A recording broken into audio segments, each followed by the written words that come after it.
여의도. 대한민국 돈의 흐름이 모이는 곳. 하루에도 수천억 원이 오가는 증권가 한복판에서 15년 동안 자리를 지켜온 대형 고깃집 사장이 있었습니다. 52살 이강재. 한때는 저녁 6시만 되면 150석 전 좌석이 꽉 찼고 대기 손님이 계단까지 늘어섰습니다. 하루 매출 1200만 원, 월 매출 3억 원을 찍던 시절도 있었습니다. 그러나 불경기는 냉혹했습니다. 한우 원가는 2년 만에 30% 이상 상승했고 임대료, 인건비, 각종 공과금과 관리비까지 합치면 가만히 있어도 매달 1억 원 가까운 돈이 빠져나갔습니다. 그런데 손님은 줄었습니다. 회식 문화가 사라지고 기업들은 비용을 줄였습니다. 넓은 홀의 절반이 비어있는 밤. 그날 이강재 사장은 휴대폰 화면을 내려다보고 있었습니다. 그리고 한 영상을 보게 됩니다. 식당 알바생들이 몸에 밀착된 옷을 입고 음악에 맞춰 춤을 추는 릴스. 조회수 250만 회. 댓글 15,000개. 팔로워 폭증. 그는 화면을 확대해 보았습니다. 고기가 아니라 사람이 중심이 된 영상이었습니다. 그 순간 머릿속에 위험한 계산이 돌아가기 시작했습니다. 저 정도면 우리도 살 수 있다. 하지만 그 선택은 가게를 살리는 길이 아니라 모든 것을 무너뜨리는 시작이었습니다. 조회수에 취해 선을 넘고 사람을 수단으로 사용한 대가가 얼마나 혹독했는지. 이 이야기는 단순한 장사 실패담이 아닙니다. 조급함이 어떻게 판단을 흐리고 욕심이 어떻게 파산으로 이어지는지 보여주는 현실 기록입니다. 끝까지 읽어보시면 어디서부터 잘못되었는지, 왜 한순간의 선택이 모든 것을 바꾸는지 분명히 느끼실 수 있을 것입니다. 부디 부탁드립니다. 구독과 좋아요, 그리고 알림 설정을 꼭 눌러주십시오. 진심으로 간절히 부탁드립니다. 이강재 사장의 머릿속에는 요즘 숫자밖에 떠오르지 않았습니다.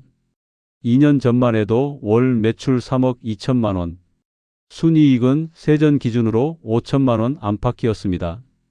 그러나 최근 석 달 평균 매출은 1억 1천만 원, 임대료 3천만 원은 그대로였고 주방 직원 4명과 홀 직원 5명 인건비로 매달 4,800만 원이 나갔습니다. 여기에 4대 보험과 퇴직 충당금까지 합치면 5,300만 원 수준이었습니다. 한우 등심 원가는 킬로그램당 10만 원에서 13만 원으로 올랐고 수입 갈비도 20% 이상 상승했습니다. 원가율은 기존 35%에서 45%까지 치솟았습니다. 전기요금은 월 400만 원에서 650만 원으로 뛰었고 가스비 역시 500만 원을 넘겼습니다. 고정비만 계산해도 매달 1억 원이 빠져나갔습니다. 그런데 남는 돈은 거의 없었습니다. 지난달 순이익은 고작 370만 원. 카드 수수료와 세금까지 빼면 사실상 적자였습니다. 그는 새벽 3시 텅 빈 홀에 혼자 앉아 계산서를 다시 들여다보았습니다. 이러다 진짜 무너진다. 여의도는 냉정했습니다. 회식 한 번에 수백만 원을 쓰던 증권사 팀장들이 사라지자 매출은 눈에 띄게 줄었습니다. 테이블 회전율은 과거 하루 평균 3.2회전에서 최근에는 1.8회전으로 떨어졌습니다. 숫자는 거짓말을 하지 않았습니다. 그때 그의 눈에 들어온 것이 릴스 영상이었습니다. 젊은 여성 알바생이 밝게 웃으며 음악에 맞춰 몸을 흔드는 장면. 댓글은 수천 개, 조회수는 수백만 회. 그는 화면을 확대해 보았습니다. 요즘은 음식보다 사람이구나. 그날 이후 그는 조회수 높은 식당 계정을 집요하게 분석했습니다. 결국 한 가지 결론에 도달했습니다. 시선을 잡아야 한다. 그리고 새로운 알바 모집 공고를 올렸습니다. 밝고 끼 있는 분, SNS 촬영 가능자 우대. 면접 날 지원자 20명이 넘게 몰렸습니다. 그 중에서도 한지은은 단번에 눈에 들어왔습니다. 22살. 긴 생머리와 또렷한 눈매. 밝게 웃을 때 드러나는 반달 모양 눈웃음. 단정한 블라우스 차림이었지만 균형 잡힌 체형은 자연스럽게 시선을 끌었습니다. 허리는 잘록했고 전체적인 실루엣은 화면에 담기면 확실히 존재감이 살아날 느낌이었습니다. 이강재는 순간적으로 계산했습니다. 카메라에 서면 다르겠다. 면접 도중 그는 음악을 틀었습니다. 혹시 리듬감은 좀 있나요? 지은은 순간 당황한 듯 눈을 크게 떴습니다. 여기서요? 그러나 이내 숨을 고르고 고개를 끄덕였습니다. 음악이 흐르자 그녀는 어색하게 어깨를 들썩이다가 점점 자연스럽게 박자를 탔습니다. 처음엔 수줍은 미소였지만 몇 초 뒤 표정이 달라졌습니다. 리듬에 맞춰 가볍게 스텝을 밟으며 손동작을 더했습니다. 당황한 기색이 있었지만 몸의 움직임은 의외로 감각적이었습니다. 자연스럽게 흐르는 동작과 표정 변화가 눈에 들어왔습니다. 이강재는 무의식적으로 침을 삼켰습니다. 이 정도면 화면 장악한다. 그는 이미 머릿속에서 조회수 그래프를 그리고 있었습니다. 지은이 마지막 동작을 마치고 쑥스러운 듯 웃었습니다. 이런 거 처음 해봐서요. 그 말에 그는 확신이 더 강해졌습니다. 충분합니다. 그날 면접장을 나서는 지은의 뒷모습을 보며 이강재는 속으로 생각했습니다. 이제 다시 올라갈 수 있다. 매출 하락 그래프를 멈출 카드가 생겼다고 믿었습니다. 그러나 그 선택이 단기적인 숫자만을 바라본 결정이었다는 사실을 그는 아직 깨닫지 못하고 있었습니다. 지은이 출근한 첫 주 이강재 사장은 아예 근무표를 바꾸었습니다. 오늘은 홀 안 돌고 촬영부터 합시다. 지은은 앞치마를 두르려다 멈췄습니다. 저 서빙은 안 하나요? 지금은 홍보가 더 급해요. 그는 단호했습니다. 첫 촬영은 비교적 평범했습니다. 청바지와 밝은 니트 차림으로 고기를 굽다가 음악이 나오면 가볍게 리듬을 타는 콘셉트였습니다. 카메라가 켜지자 지은은 잠시 어색하게 웃었습니다. 안녕하세요. 여의도에서 제일 맛있는 고깃집입니다. 목소리가 살짝 떨렸지만 금세 표정이 살아났습니다. 눈웃음이 자연스럽게 번졌고 고기를 뒤집으며 카메라를 향해 장난스럽게 손을 흔들었습니다. 영상은 하루 만에 조회수 50만 회를 넘겼습니다. 댓글이 쏟아졌습니다. 알바생 누구예요? 분위기 미쳤다. 여기 당장 가야겠다. 팔로워는 일주일 만에 5,000명에서 4만 명으로 늘었습니다. 이강재 사장은 흥분했습니다. 봤죠? 이거 됩니다. 그는 점점 욕심이 커졌습니다. 다음 영상은 의상 좀 바꿔봅시다. 지은은 고개를 갸웃했습니다. 며칠 뒤 그는 몸에 밀착되는 원피스를 준비해 두었습니다. 이게 화면에 더 잘 받아요. 지은은 옷을 들고 잠시 멈춰 섰습니다. 이거 좀 붙는 것 같은데요? 요즘 다 이렇게 합니다. 결국 지은은 갈아입고 나왔습니다. 처음보다 훨씬 눈에 띄는 실루엣이 화면에 담겼습니다. 허리선이 강조되고 움직일 때마다 라인이 또렷하게 드러났습니다. 카메라 앞에 선 그녀는 얼굴이 붉어졌습니다. 안녕하세요. 오늘은 특별 이벤트입니다. 말을 하면서도 손끝이 어색하게 움직였습니다. 하지만 음악이 시작되자 또 달라졌습니다. 부끄러워하면서도 박자에 맞춰 스텝을 밟았고 고기를 들고 빙글 돌며 웃었습니다. 영상은 폭발했습니다. 조회수 150만 회, 댓글 12,000개. 여기 진짜 가고 싶다. 알바생 때문에 간다. 이강재는 더 확신했습니다. 조금만 더 강하게 갑시다. 그는 점점 더 밀착된 의상을 요구했습니다. 어깨선이 드러나는 상의, 라인이 분명히 드러나는 의상들. 지은은 거울 앞에서 한참을 망설였습니다. 이건 좀 과한데? 그러나 시급 12,000원, 한 달에 150만 원이 넘는 알바비가 떠올랐습니다. 등록금과 생활비가 필요했습니다.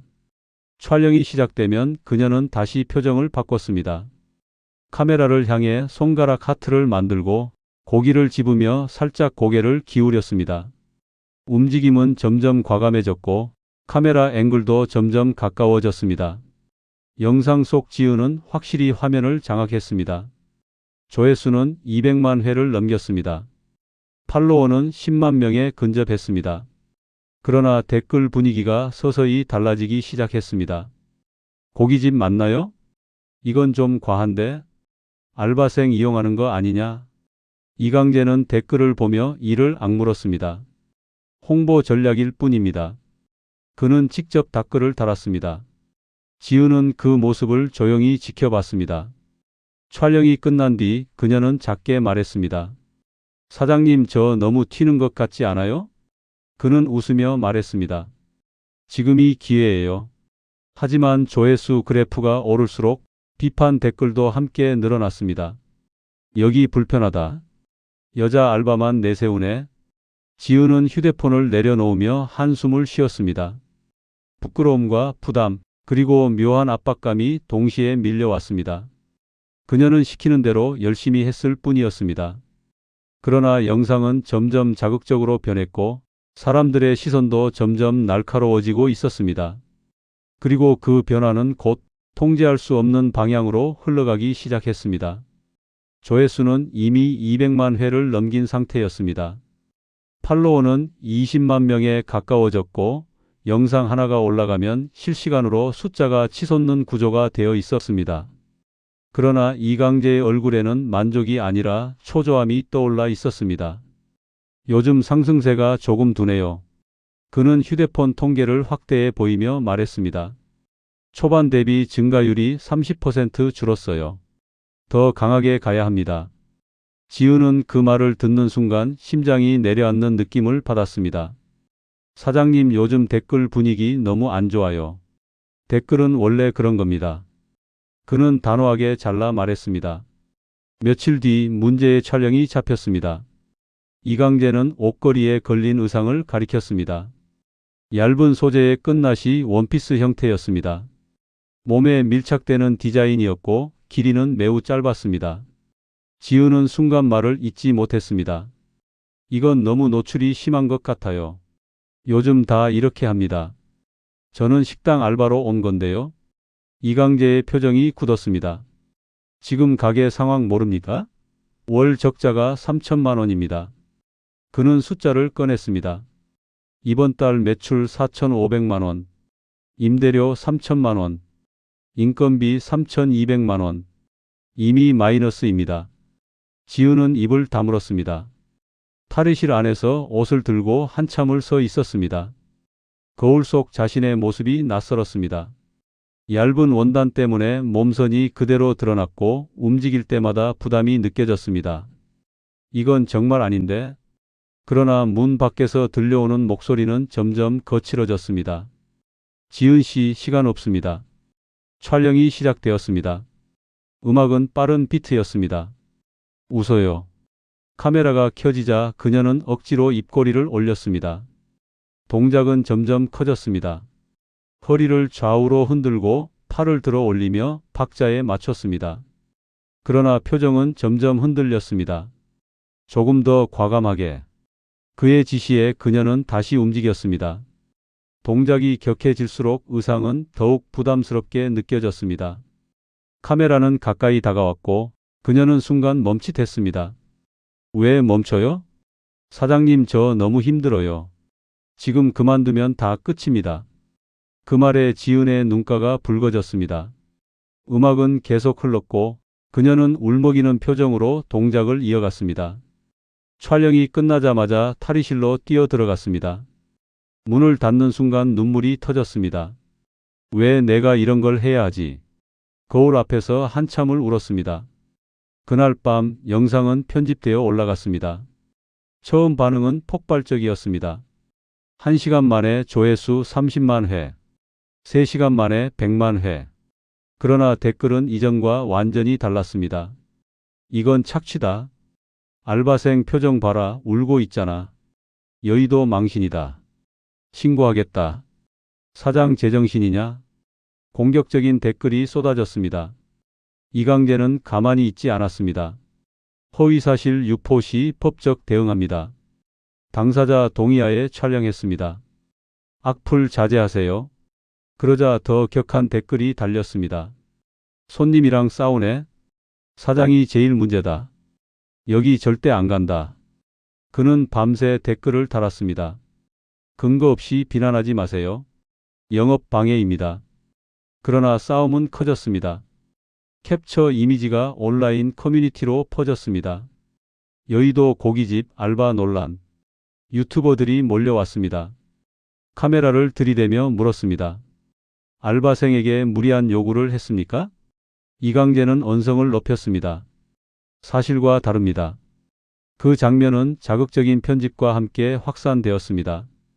결국 시사 프로그램인 JTBC 사건반장에서 해당 사건을 다루었습니다. 여의도는 빠르게 돌아섰습니다. 회식 예약 전부 취소. 하루 매출이 100만 원도 안 되는 날이 이어졌습니다. 월 매출은 3천만 원대로 추락했습니다.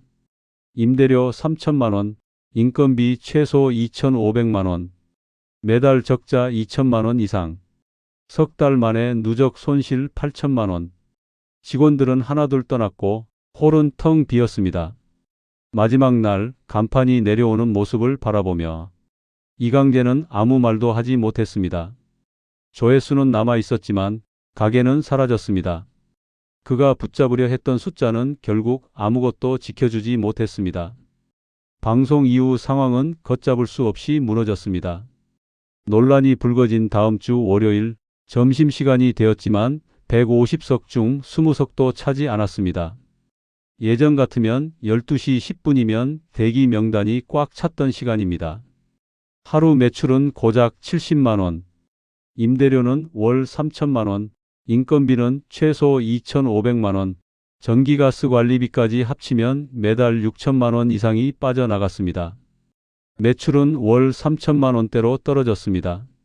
가만히 있어도 한 달에 3천만 원 이상 적자가 쌓였습니다. 적자는 눈덩이처럼 불어났습니다. 한 달 누적 손실 3,200만 원, 두 달 만에 6,500만 원, 석 달째에는 1억 원을 넘겼습니다. 카드사에서 대금 독촉 전화가 왔고 은행에서는 추가 대출이 어렵다는 통보가 왔습니다. 이강재는 밤마다 계산기를 두드렸습니다. 내가 왜 그랬지? 가게 문을 열어도 손님이 오지 않았습니다. 그나마 들어온 손님들도 수군거렸습니다. 여기 그 집 아니야? 알바생한테 너무 심했다던데? 어떤 중년 남성은 계산대 앞에서 대놓고 말했습니다. 사장님, 장사는 기본이 중요하지 않습니까? 젊은 애를 왜 그렇게? 말을 끝까지 하지도 않았지만 그 시선은 분명했습니다. 손가락질과 같은 시선. 이강재는 아무 말도 하지 못했습니다. 과거에는 자존심이 앞서 댓글과 싸웠지만 이제는 반박할 힘도 없었습니다. 직원들도 하나둘 떠났습니다. 사장님, 죄송하지만 다른 데 알아봐야 할 것 같습니다. 홀은 점점 텅 비어갔습니다. 어느 날 그는 결단을 내렸습니다. 더는 버틸 수 없었습니다. 보증금 일부를 포기하고 남은 집기들을 처분하기로 했습니다. 마지막 영업날 손님은 세 팀뿐이었습니다.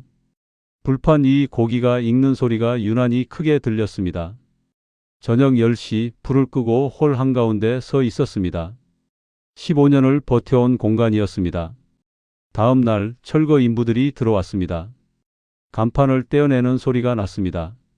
여의도 고기라는 글자가 하나씩 분리되었습니다. 그는 가게 밖인도에 서서 그 장면을 바라봤습니다. 간판이 완전히 내려오는 순간 다리가 풀리듯 주저앉았습니다. 차가운 길바닥이 손바닥에 닿았습니다. 지나가던 사람 몇 명이 힐끗 바라봤지만 그는 고개를 들 수 없었습니다. 모든 것이 끝났다는 사실이 그제야 실감났습니다. 그날 밤 그는 휴대폰을 켰습니다.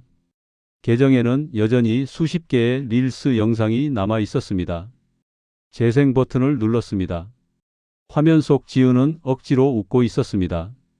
격한 음악에 맞춰 움직이면서도 눈빛은 어딘가 불안했고 촬영 막바지에는 울먹이는 표정이 그대로 남아 있었습니다.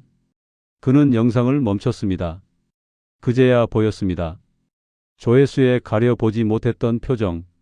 카메라 뒤에서 재촉하던 자신의 목소리가 겹쳐 들리는 듯 했습니다. 조금 더. 다시 한번. 지은은 그때 어떤 마음이었을지 떠올랐습니다. 22살, 자신의 딸과 비슷한 나이. 나는 도대체 무슨 짓을 한 거지? 손이 떨렸습니다. 하나씩 영상을 삭제하기 시작했습니다. 삭제 버튼을 누를 때마다 숫자가 사라졌습니다. 200만 조회수, 300만 조회수. 그러나 사라져야 할 것은 숫자가 아니었습니다. 그는 휴대폰을 내려놓고 중얼거렸습니다. 지은아, 미안하다. 빈 가게 안 아무도 없는 공간에 울림처럼 퍼졌습니다. 딸 같던 애한테 내가 너무했다, 미안하다. 그는 그제야 고개를 숙였습니다. 사업도, 간판도, 돈도 모두 잃었습니다. 그리고 가장 늦게 깨달았습니다. 사람을 수단으로 삼은 대가는 결국 자신에게 돌아온다는 것을. 이강재는 한참을 망설이다가 결국 메시지를 보냈습니다. 이번에는 끝까지 고치지 않고 자신의 마음을 그대로 적었습니다. 지은아, 이 말을 이제야 전하게 돼서 많이 부끄럽고 미안해. 가게 매출이 계속 떨어지고 월 적자가 3천만 원을 넘기면서 마음이 조급해졌어. 은행 빚이 늘어나고 직원들 월급 날짜가 다가올수록 겁이 났어. 하지만 그 어떤 이유로도 내가 너한테 했던 행동은 정당화될 수 없어. 너는 단지 아르바이트를 하러 온 22살 학생이었어. 나는 너를 보호해야 할 어른이었고 사장이었어. 그런데 나는 그 책임을 다하지 못했어. 오히려 카메라 앞에 세워두고 더 과한 걸 요구했어. 조회수 숫자가 올라갈 때마다 이성이 흐려졌어. 촬영이 끝나고 내가 고개 숙인 채 탈의실로 들어가던 모습이 아직도 기억나. 그때 멈췄어야 했어. 내 표정을 제대로 봤어야 했어. 그런데 나는 조금만 더 해보자고 말했어. 그게 얼마나 잔인한 말이었는지 이제야 깨달았어. 딸 같은 아이에게 해서는 안 될 행동을 했어. 사장으로서도 어른으로서도 부끄러운 모습이었어. 가게는 결국 문을 닫았어. 간판이 내려가는 걸 보면서도 내가 잃은 건 돈이 아니라 사람이라는 걸 알게 됐어. 그리고 그 중에서도 가장 미안한 사람은 너야. 혹시 내 마음에 아직 상처가 남아있다면 그건 전부 내 책임이야. 변명하지 않을게. 진심으로 사과해. 미안해, 지은아. 정말 많이 미안해. 메시지를 보내고 그는 한동안 휴대폰을 내려다보며 답장을 기다렸습니다. 몇 시간이 흐른 뒤 알림이 울렸습니다. 사장님, 메시지 읽으면서 많이 울었어요. 그때는 솔직히 힘들고 속상했어요. 집에 가서 혼자 울었던 날도 있었어요. 그래도 시간이 지나고 보니 사장님이 얼마나 가게 때문에 고민하셨는지도 떠올랐어요. 매출 떨어질 때마다 한숨 쉬시던 모습, 직원들 월급 걱정하시던 것도 기억나요. 처음 일 배울 때 하나하나 알려주시고 시험 기간에 배려해 주셨던 것, 늦게 가면 택시 타라고 챙겨주셨던 것도요. 그래서 저는 좋은 기억도 많아요. 그 일 덕분에 저도 제 기준을 세우는 법을 배웠어요. 이제는 괜찮아요. 너무 자책하지 마세요. 지금처럼 돌아보고 계신 것만으로도 저는 충분하다고 생각해요. 건강 잘 챙기세요. 나중에 혹시 마주치게 되면 그땐 웃으면서 인사해요. 이강재는 그 메시지를 몇 번이고 다시 읽으며 깊이 고개를 숙였습니다. 여의도에서 대형 고깃집을 운영하던 이강재는 불경기와 원가 상승으로 매달 수천만 원의 적자를 떠안으며 위기에 몰렸습니다. 돌파구를 찾겠다며 선택한 자극적인 홍보 전략은 잠깐의 조회수와 관심을 가져다 주었지만 결국 신뢰를 잃게 만들었습니다. 논란은 방송 보도로 이어졌고 손님은 끊겼으며 적자는 눈덩이처럼 불어나 가게는 폐업에 이르렀습니다. 마지막에 그가 깨달은 것은 단순했습니다. 사람을 수단으로 삼으면 결국 모든 것을 잃게 된다는 것. 조회수는 숫자에 불과하지만 신뢰는 장사의 본질이라는 것. 위기일수록 원칙을 지켜야 한다는 것. 이 이야기가 누군가에게는 경고가 되고 누군가에게는 기준이 되기를 바랍니다. 앞으로도 현실에서 벌어질 수 있는 다양한 이야기들을 전해드리겠습니다. 구독과 좋아요, 그리고 알림 설정을 꼭 부탁드립니다. 여러분의 응원이 더 깊이 있는 이야기로 돌아옵니다. 끝까지 함께해 주셔서 감사합니다.